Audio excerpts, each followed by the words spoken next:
मैदानावर आपल्या बॅटिंगने गोलंदाजाची पळताभुई थोडी करणारा भारताचा हिटमॅन रोहित शर्मा सध्या एका वेगळ्याच कारणाने सोशल मीडियावर धुमाकूळ घालतोय। मुंबई विमानतळावरचा रोहितचा एक व्हिडिओ प्रचंड व्हायरल होतोय, ज्याने पुन्हा एकदा कोट्यवधी क्रीडाप्रेमींची मनं जिंकली आहेत। विमानतळावर रोहित शर्माला पाहताच त्याचे चाहते फोटो आणि सेल्फीसाठी धावून आले।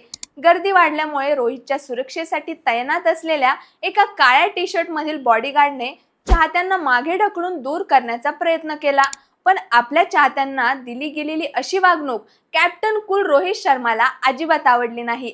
रोहितने तात्काळ तिथेच हस्तक्षेप केला आणि त्या बॉडीगार्डला चाहत्यांना बाजूला न करण्यासाठी आणि त्यांच्याशी नीट वागण्यासाठी सांगितलं। रोहितचा हाच अंदाज आणि चाहत्यांप्रती असलेला त्याचा जिव्हाळा आता सोशल मीडियावर चर्चेचा विषय ठरला आहे। स्टारडम बाजूला ठेवून चाहत्यांचा आदर कसा करायचा हे रोहितनं दाखवून दिलंय। म्हणूनच नेटकरी म्हणतायत, मैदानात तो हिटमॅन असेल, पण खऱ्या आयुष्यात तो खरा जेंटलमॅन आहे। तुम्हाला रोहितचा हा अंदाज कसा वाटला? कमेंट करून नक्की सांगा। आणि हो, आपल्या सरळ सोप्पं चॅनेलला फॉलो करायला विसरू नका।